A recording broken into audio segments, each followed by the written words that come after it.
പ്രിയപ്പെട്ട രക്ഷിതാക്കളെ, സ്നേഹം നിറഞ്ഞ വിദ്യാർത്ഥികളെ, സമസ്ത വാർഷിക പരീക്ഷ 3-ാം ക്ലാസ് ലിസാനുൽ ഖുർആൻ പ്രധാനമായും എന്തൊക്കെ കാര്യങ്ങൾ ശ്രദ്ധിക്കണം, എത്ര പാഠങ്ങൾ പരീക്ഷയ്ക്ക് വേണ്ടി പഠിക്കേണ്ടി വരും, ഏതു ഭാഗത്തു നിന്നാണ് കൂടുതൽ ചോദ്യങ്ങൾ ഉണ്ടാവുക, മോഡൽ ചോദ്യങ്ങൾ ഏത് രൂപത്തിലാണ് എന്നീ വിഷയങ്ങളെല്ലാം ഉൾപ്പെടുത്തിയ വളരെ ഇമ്പോർട്ടൻ്റ് ആയിട്ടുള്ള നല്ലൊരു വീഡിയോ ആണ്. മുഴുവനായി തന്നെ കാണുകയാണെങ്കിൽ പരീക്ഷയ്ക്ക് ചോദ്യം വരുന്ന മോഡലുകൾ കൃത്യമായി നമുക്ക് മനസ്സിലാക്കാനും നല്ല മാർക്ക് നേടാനും കഴിയും. അള്ളാഹു തൗഫീക്ക് നൽകട്ടെ. പ്രധാന വിഷയങ്ങളിലേക്ക് കടക്കുന്നതിന് മുമ്പ് ആദ്യം നമുക്ക് മോഡൽ ചോദ്യ പേപ്പർ ഒന്ന് പരിചയപ്പെടാം. ഒന്നാമത്തെ ചോദ്യം, നുക്കമ്മിലു ബിൽ കലിമാത്തിൽ മുനാസിബത്തി, യോജിച്ച പദങ്ങൾ നൽകി വിട്ട ഭാഗം പൂരിപ്പിക്കാനാണ് ആവശ്യപ്പെട്ടിട്ടുള്ളത്. 2 ചോദ്യങ്ങളുണ്ട്, 2 ചിത്രങ്ങളും നിങ്ങൾക്ക് അവിടെ കാണാൻ കഴിയും. ഒന്നാമത്തെ ചോദ്യം, ഐനൽ ഹഖീബത്തു, കുട്ടി മേശയുടെ അടുത്ത് നിൽക്കുന്നുണ്ട്, അതിൻ്റെ പുറത്ത് ബാഗുണ്ട്. ഒരു ചോദ്യം, എന്താ ബാഗ് എവിടെയാണ്? നമ്മൾ അതിൻ്റെ ഉത്തരം അറബിയിൽ എഴുതണം. അൽ ഹഖീബത്തു അല തോവിലെത്തി, ബാഗുള്ളത് മേശപ്പുറത്താണ്. ഐനൽ കലമു, കീശയിൽ പേന നിങ്ങൾ കാണുന്നുണ്ട്. എന്നിട്ട് ചോദ്യം, എവിടെയാണ് പേന? അൽ കലമു ഫിൽ ജൈബി, പേന കീശയിലാണെന്ന് നമ്മൾ ഉത്തരം പറയുന്നു. അത് രണ്ടും അവിടെ എഴുതി കൊടുക്കുക. ഇതുപോലെയുള്ള ചോദ്യങ്ങൾ പ്രതീക്ഷിക്കാം. അതുകൊണ്ട് പാഠഭാഗത്തിൽ ഇത്തരത്തിലുള്ള പ്രയോഗങ്ങൾ ഒരുപാടുണ്ട്. ചോദ്യവും പഠിക്കുക, ഉത്തരവും പഠിക്കുക. തിരിച്ചും മറിച്ചും ചോദിക്കാൻ സാധ്യതയുള്ള ചോദ്യമാണ്. ചിലപ്പോൾ അൽ ഹഖീബത്തു അല തോവിലെത്തി കൊടുത്തിട്ട് അതിൻ്റെ ചോദ്യം എന്താണ് എന്ന് എഴുതാൻ വേണ്ടി ആവശ്യപ്പെട്ടേക്കാം. അതുകൊണ്ട് ഇതൊരു ഇമ്പോർട്ടൻ്റ് ആയിട്ടുള്ള ചോദ്യരൂപമാണ്. മറ്റു പദങ്ങളും ഇതുപോലെയുള്ള പ്രവർത്തനങ്ങളും നോട്ട് ചെയ്ത് വെക്കുക. രണ്ടാമത്തത്, നുമയ്യിസുൽ അഫ്ആലൽ മാലിയത്ത വൽ മുലാരിയത്ത മിനൽ ആത്തിയ, താഴെ കൊടുത്തിരിക്കുന്നതിൽ നിന്ന് മാലി, മുലാരി എന്നിങ്ങനെ വേർതിരിക്കാനാണ്. അതിൽ 6 പദങ്ങളുണ്ട്. ഏതൊക്കെയെന്ന് നമുക്കൊന്ന് വായിക്കാം. യഷ്റബു എന്നാണ് ആദ്യം വന്നിട്ടുള്ളത്. നമ്മളിവിടെ മനസ്സിലാക്കേണ്ട ഒരു അടിസ്ഥാന കാര്യം എന്ന് പറയുന്നത്, മുലാരിയായ ഫീലുകളെ എളുപ്പത്തിൽ നമുക്ക് മനസ്സിലാക്കാം. ഒന്നുകിൽ യഫ് അലു, യുഫ് അലു, അല്ലെങ്കിൽ തഫ് അലു, തുഫ് അലു, അല്ലെങ്കിൽ അഫ് അലു, ഉഫ് അലു, അല്ലെങ്കിൽ നഫ് അലു, നുഫ് അലു. ഈ ഒരു രൂപത്തിലായിരിക്കും മുലാരിയായ ഫീൽ ഉണ്ടാവുക. നമ്മുടെ പാഠഭാഗത്തിൽ 90% ഒന്നെങ്കിൽ യഫ് അലു, അല്ലെങ്കിൽ തഫ് അലു, അല്ലെങ്കിൽ അഫ് അലു, അല്ലെങ്കിൽ നഫ് അലു. ഈ 4 രൂപത്തിലാണ് 90% മുലാരി നമ്മുടെ പാഠഭാഗത്തിൽ വന്നിട്ടുള്ളത്. അതുകൊണ്ട് ഇത് മാത്രം പഠിച്ചു വച്ചാൽ മതി. ഇതിനോട് സെയിമായി വരുന്നതൊക്കെ മുലാരിയാണ്. അതല്ലാത്തതെല്ലാം നമുക്ക് മാലിയിൽ എഴുതാം. ഇപ്പോൾ യഷ്റബു എന്ന് നോക്ക്, യഫ് അലു മുലാരിയാണ്. അടുത്തത് യദ്ഹബു, യഫ് അലു മുലാരിയാണ്. യതവല്ലഉ, അതിന് മുമ്പിൽ മുലാരിയായ ഫീലിൻ്റെ അടയാളമായ യാ ഉണ്ട്. യതഫഅലു രൂപത്തിലാണ് അത് വന്നിട്ടുള്ളത്. എന്നിരുന്നാലും ഈ പറയപ്പെട്ട മോഡലുകൾ പഠിച്ചു വെച്ചാൽ ഇങ്ങനത്തെ ചോദ്യം എളുപ്പം നമുക്ക് എഴുതി നല്ല മാർക്ക് വാങ്ങാൻ കഴിയും. ഇനി അതല്ലാത്തതൊക്കെ സല്ലമ മാലിയാണ്, നസഹ ഫഅല രൂപത്തിലാണ് മാലിയാണ്, ദഖല അതും ഫഅല രൂപത്തിലാണ് മാലിയാണ്. വളരെ എളുപ്പമുള്ള ഒരു ചോദ്യമാണ്. അതിൻ്റെ ട്രിക്ക് നമ്മൾ ആദ്യം പഠിച്ചു വെക്കണം. മറക്കരുത്. ഒന്നുകൂടെ പറയുന്നു, യഫ് അലു, തഫ് അലു, അഫ് അലു, നഫ് അലു. ഈ രൂപത്തിലാണ് ഏറ്റവും കൂടുതൽ മുലാരിയായ ഫീലുകൾ വരുന്നത്. ഇനി മൂന്നാമത്തതിലേക്ക് വരുമ്പോൾ, നുക്കമ്മിലു ബി ലമീരിൻ മുനാസിബി മിനൽ ഖൗസൈനി, ബ്രാക്കറ്റിൽ നിന്ന് യോജിച്ച ലമീറുകൾ എടുത്ത് പൂരിപ്പിക്കാനാണ്. കുൽ ഹുവല്ലാഹു അഹദ്, പറയാനില്ല, അള്ളാഹു ഒരുവനാകുന്നു.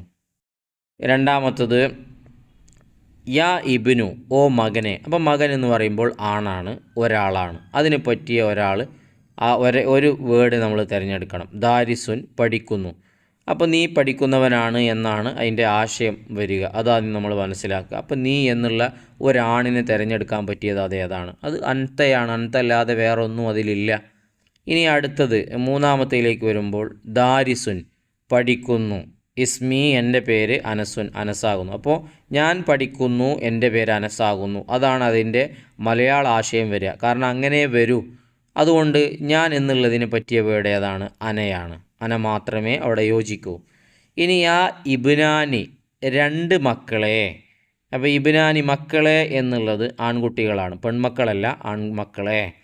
അപ്പോൾ ദാരിസാനി, പഠിക്കുന്നു. അപ്പോൾ നിങ്ങൾ 2 പേരും പഠിക്കുന്നു എന്നുള്ളതാണ്. ദാരിസാനി എന്ന് പറഞ്ഞാൽ നിങ്ങൾ നിങ്ങൾ പഠിക്കുന്നു എന്നുള്ളതാണ്. അതിനോട് യോജിച്ചത് രണ്ട് പേരർത്ഥം വരുന്നത് ഏതാണ്? അൻതുമ, നിങ്ങൾ രണ്ടു പേർ എന്നാണ് അൻതുമയുടെ അർത്ഥം. അതെ, അവിടെ യോജിക്കൂ. കാരണം ഇബ്നാനി രണ്ടാണുങ്ങളാണ്, ദാരിസാനി രണ്ടുപേർ പഠിക്കുന്നതിനാണ്.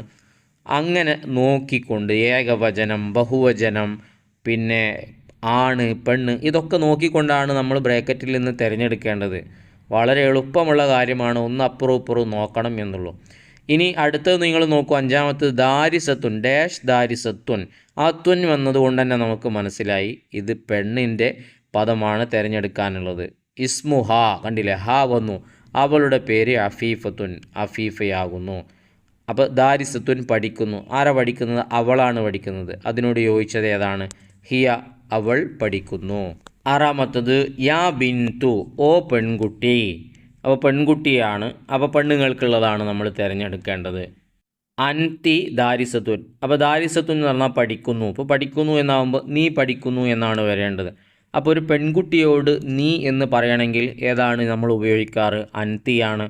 അൻത ആണുങ്ങൾക്കാണ് ഉപയോഗിക്കാറുള്ളത്. അപ്പോൾ ഇങ്ങനത്തെ ചോദ്യങ്ങൾ നമുക്ക് എളുപ്പത്തിൽ അറിയണമെങ്കിൽ ഒന്നാമത്തത് ആണ് പെണ്ണ് എന്നുള്ളത് തിരിച്ച് മനസ്സിലാക്കി വെക്കുക. രണ്ടാമത്തെ ഇതിൻ്റെ ഒക്കെ അർത്ഥങ്ങൾ നമ്മൾ മനസ്സിലാക്കണം. അൻത എന്ന് പറഞ്ഞാൽ നീ എന്നാണ്, ഹുവ എന്ന് പറഞ്ഞാൽ അവനാണ്, ഹിയ അവളാണ്, അന ഞാനാണ്, അൻതുമ നിങ്ങൾ രണ്ടുപേരാണ് എന്നുള്ള അർത്ഥങ്ങൾ നമ്മൾ മനസ്സിലാക്കി വെക്കുക. ഇനി നാലാമത്തത് നസിലു ബിളിദ്ദി മുനാസിബിൻ.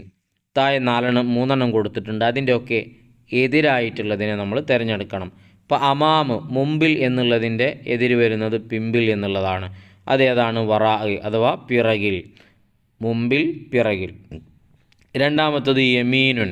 യമീനുൻ എന്ന് പറഞ്ഞാൽ വലത്ത് ഭാഗം, അതിൻ്റെ എതിരായി വരുന്നത് ഇടത്താണ്. അതേതാണ്? ഷിമാലാണ്. ഇനി തഹ്ത എന്ന് പറഞ്ഞാൽ താഴെ. താഴെ എന്ന് പറയുമ്പോൾ അതിൻ്റെ എതിര് മുകളിലാണ്, ഫൗക്ക.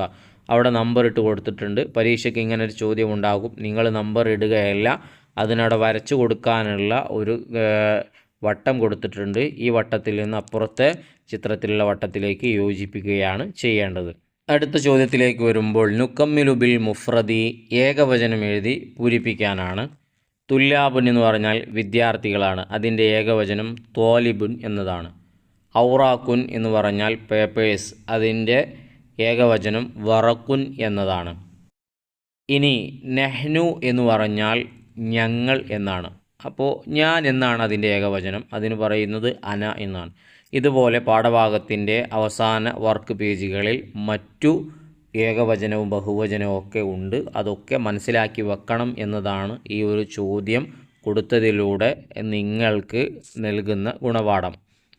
ഇനി ആറാമത്തത് നുക്കമ്മിലു ബിൽ ജംഇ. ജംഇ എഴുതാനാണ്. നേരത്തെ ഏകവചനമായിരുന്നു, ഇപ്പോൾ ബഹുവചനം എഴുതാനാണ്. അപ്പോൾ ഈ രണ്ട് രൂപത്തിലും ചോദ്യങ്ങൾ പ്രതീക്ഷിക്കാം. ഈ രൂപത്തിലല്ലെങ്കിൽ മറ്റേതെങ്കിലും രൂപത്തിൽ. സ്വദീഖുൻ കൂട്ടുകാരൻ എന്നുള്ളതിൻ്റെ അസ്തിഖാ ഒരുപാട് കൂട്ടുകാർ.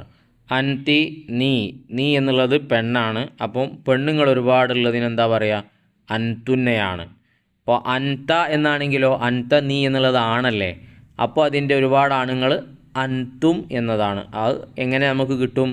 അത് അൻത അൻതുമ അൻതും എന്നുള്ളത് പഠിച്ചാൽ കിട്ടും. അൻത നീ ഒരാണ്, അൻതുമ നിങ്ങൾ രണ്ടാണുങ്ങൾ, അൻതും നിങ്ങൾ കുറേ ആണുങ്ങൾ. അൻതി നീ ഒരു പെണ്ണ്, അൻതുമ നിങ്ങൾ രണ്ട് പെണ്ണ്, അൻതുന്ന നിങ്ങൾ ഒരുപാട് പെണ്ണ്. അത് പഠിച്ചാൽ കിട്ടുന്ന ഗുണമാണത്. ലൗനുൻ നിറം എന്നുള്ളതിൻ്റെ അൽവാനുൻ നിറങ്ങൾ എന്നതാണ്. ശേഷം അഞ്ചാമത്തത് നുക്കമ്മിലുൽ ജദുവൽ ലമാഇറ, ലമീറുകളുടെ പട്ടിക പൂർത്തിയാക്കാനാണ്. ഹുവ ഹുമാ ഹും, ഹിയ ഹുമാ ഹുന്ന, അൻത അൻതുമ അൻതും, അൻതി അൻതുമ അൻതുന്ന. അപ്പം നമ്മൾ പറഞ്ഞ കാര്യങ്ങളാണ്. ഇത് പഠിച്ചാലേ നമുക്ക് മാർക്ക് ലഭിക്കുകയുള്ളൂ. അത് ഇമ്പോർട്ടൻ്റ് ആയിട്ടുള്ള കാര്യമാണ്. എല്ലാവരും അത് പഠിച്ചു എന്ന് ഉറപ്പുവരുത്തുക. ഹുവ അവൻ, ഹുമാ അവർ രണ്ടുപേര്, ഹും അവർ ഒരുപാട് പേർ, ഹിയ അവൾ, ഹുമാ അവർ രണ്ട് സ്ത്രീകൾ, ഹുന്ന അവർ ഒരുപാട് സ്ത്രീകൾ. അൻതപ്പം നമ്മൾ പറഞ്ഞു നീ ആണ്, അൻതി നീ പെണ്ണ്. ഇതേ രൂപത്തിൽ തന്നെയാണ് അതിൻ്റെയും അർത്ഥം വരുന്നത്. ഇനി അടുത്ത പ്രവർത്തനത്തിലേക്ക് വരുമ്പോൾ എട്ടാമത്തത് നുക്കമ്മിലു ബിൽ മുനാസിബ്, യോജിച്ചത് ചേർത്തി കൊടുക്കാനാണ്. അതിൽ ഐനയുണ്ട്. ഐനൻ്റെ അർത്ഥം എവിടെ, മാതാ എന്ത്, ഹൽ ഉണ്ടോ, മൻ ആര്. ഇതിൻ്റെ അർത്ഥങ്ങൾ എല്ലാവരും കൃത്യമായി പഠിച്ചു വെക്കണം. അതിനോടുകൂടെ ഇതിൻ്റെ പ്രയോഗങ്ങളും എല്ലാം നമ്മുടെ പാഠപുസ്തകത്തിലുണ്ട്. പ്രത്യേകം വർക്കുകളൊക്കെ മനസ്സിലാക്കി വെക്കുക. ഫി യദിക കയ്യിൽ. അപ്പോൾ ആ കയ്യിൽ എന്ന് പറയുമ്പോൾ തന്നെ എന്താണ് കയ്യിൽ അതല്ലേ, അപ്പോൾ എന്താണ് എന്നുള്ള അർത്ഥം വരുന്നത് മാതാ. ഇനി ഉസ്താദുക്കി ഉസ്താദ്, അപ്പോൾ എന്താ ഉസ്താദ് ആരാണ്, മൻ ഉസ്താദുക്കി നിൻ്റെ ഉസ്താദ് ആരാണ്. ഇനി കിതാബുക്കി കിതാബ് ആരാണെന്ന് ചോദിക്കൂലല്ലോ, കിതാബ് എവിടെയാണെന്നാണ് ചോദിക്കുക. അയിന കിതാബുക്കി എവിടെയാണ് കിതാബ്. ഹിന്ദക്ക കലമുൻ അരികിൽ പേന ഉണ്ടോ എന്നല്ലേ മലയാളത്തിൽ. എന്താണ് ഹൽ, ഹൽ ഹിന്ദക്ക കലമുൻ. അതൊക്കെ വളരെ എളുപ്പമാണ്. അതിന് ഇതുപോലെയുള്ള അക്ഷരങ്ങളുടെ അർത്ഥങ്ങൾ നമുക്ക് അറിഞ്ഞിരിക്കണം, പ്രയോഗങ്ങളും അറിഞ്ഞിരിക്കണം എന്ന് മാത്രം. ഇനി 9ാമത്തത് നക്തുബു അസ്മ അൽ അർക്കാമി കമാഫിൽ മിസാൽ. ഉദാഹരണത്തിലുള്ളതുപോലെ അക്കങ്ങൾക്ക് അറബിയിലുള്ള പ്രയോഗങ്ങൾ എഴുതാനാണ്. 11 എന്ന നമ്പറിന് അഹദ അഷറ നൽകിയിട്ടുണ്ട്. പിന്നെ 6 സിത്തത്തുൻ, 5 ഹംസത്തുൻ, 8 സമാനിയത്തുൻ, 14 അർബഅത്ത അഷറ, 20 ഇശ്റൂന. എണ്ണം 20 വരെ അറിഞ്ഞിരിക്കുന്നത് വളരെ ഗുണം ചെയ്യും. ഈ രൂപത്തിലല്ലെങ്കിൽ മറ്റേതെങ്കിലും രൂപത്തിൽ പ്രതീക്ഷിക്കാം. നുവരിബു അറബിയാക്കാം. ഇതുപോലത്തെ ഒരു ചോദ്യം പ്രതീക്ഷിക്കാം. റഅയ്തു ഖിത്തൽ അസ്വദ ഞാൻ കറുത്ത പൂച്ചയെ കണ്ടു. അതിൻ്റെ അറബി നമ്മളവിടെ എഴുതി കൊടുക്കാനാണ്. ഇനി ഒന്നും അറിയില്ലെങ്കിൽ പൂച്ച എന്നുള്ളതിൻ്റെ വേർഡ് അറിയുമെങ്കിൽ പൂച്ച എന്നുള്ളതിൻ്റെ ഖിത്തത്ത് എന്ന് എഴുതി കൊടുക്കുക. അപ്പോൾ അത് പ്രത്യേകം ശ്രദ്ധിക്കുക. ഏത് വേർഡാണോ അറിയുന്നത് അത് എഴുതി കൊടുത്താൽ അതിൻ്റേതായ മാർക്ക് നമുക്ക് കിട്ടും. ഉമ്മ കസേരയിൽ ഇരുന്നു. ജലസത്തിൽ ഉമ്മു ഫിൽ കുർസിയെ. ഉമ്മ സ്ത്രീ ആയതുകൊണ്ട് ജലസ എന്ന് പറ്റില്ല, ജലസത്ത് എന്നാണ് പറ്റുക. കൂട്ടി വായിക്കുമ്പോൾ ജലസത്തിൽ ഉമ്മു, ഉമ്മ ഇരുന്നു. ജലസ എന്ന് പറയുന്നത് ഉപ്പാക്കാണ്, കാരണം ഉപ്പാണല്ലോ ആണായിട്ട് വരുന്നത്. ഇനി അടുത്തത് 11ാമത്തത് അവസാനത്തത് നുത്തർജിമു പരിഭാഷപ്പെടുത്താനാണ്. യൽഅബു സാലിമുൻ ബിൽ കുറത്തി സാലിം ഫുട്ബോൾ കളിക്കുന്നു. നദ്ഹബു ലി സിയാറത്തിൽ ജദി ഉപ്പയെ സന്ദർശിക്കാൻ ഞങ്ങൾ പോകുന്നു. ഇതാണ് അതിൻ്റെ പരിഭാഷ. ഇത് വായിച്ചു കഴിഞ്ഞതിലൂടെ കൃത്യമായി വരുന്ന രൂപം നമുക്ക് മനസ്സിലായി. ഇതിലുള്ള ചോദ്യങ്ങളിൽ നിന്ന് കൂടുതലായി നമുക്ക് പ്രതീക്ഷിക്കാവുന്നതാണ്. അപ്പോൾ ഇതുപോലത്തെ ചോദ്യങ്ങളും അതിൻ്റെ ബാക്കി വരുന്ന വർക്കുകളൊക്കെ പാഠഭാഗങ്ങൾ നോക്കി നന്നായി പഠിക്കുക. എത്ര പാഠമെന്ന് നമുക്കൊരിക്കലും പറയാൻ പറ്റില്ല. വാർഷിക പരീക്ഷയ്ക്ക് പാഠത്തിൻ്റെ എല്ലാ ഭാഗത്തു നിന്നും ചോദ്യം ഉണ്ടാവും. കൂടുതൽ ചോദ്യങ്ങളും അർദ്ധവാർഷിക പരീക്ഷയ്ക്ക് ശേഷമുള്ള ഭാഗത്തു നിന്നായിരിക്കും. അത് പ്രത്യേകം നോട്ട് ചെയ്ത് പഠിക്കുക. ഇൻഷാ അല്ലാഹ് ഇതിനേക്കാൾ നല്ല വീഡിയോകൾ ഇനിയും വരാനുണ്ട്. ലിസാൻ്റേത് തന്നെ മറ്റു വിഷയങ്ങളുടേത് ഉടൻ തന്നെ വരും. പുസ്തകം മാറിയതുകൊണ്ട് പഴയ ചോദ്യപേപ്പറൊന്നുമില്ല. അതൊക്കെ നമ്മൾ കഷ്ടപ്പെട്ട് ഉണ്ടാക്കിയാണ് നിങ്ങളിലേക്ക് എത്തിക്കുന്നത്. നിങ്ങളിൽ നിന്ന് പ്രതീക്ഷിക്കുന്നത് സബ്സ്ക്രൈബാണ്. ചെയ്യാതെ കാണുന്നവരുണ്ടെങ്കിൽ ഒന്ന് ചെയ്തേക്കുക, ഒരു ലൈക്ക് കൊടുക്കുക. ഉപകാരപ്പെട്ടെങ്കിൽ നന്ദി അറിയിച്ച് അൽഹംദുലില്ലയോ താങ്ക്സോ മറ്റോ എഴുതി അറിയിക്കുകയും ചെയ്യുക. നല്ല വീഡിയോയുമായി വീണ്ടും കാണാം.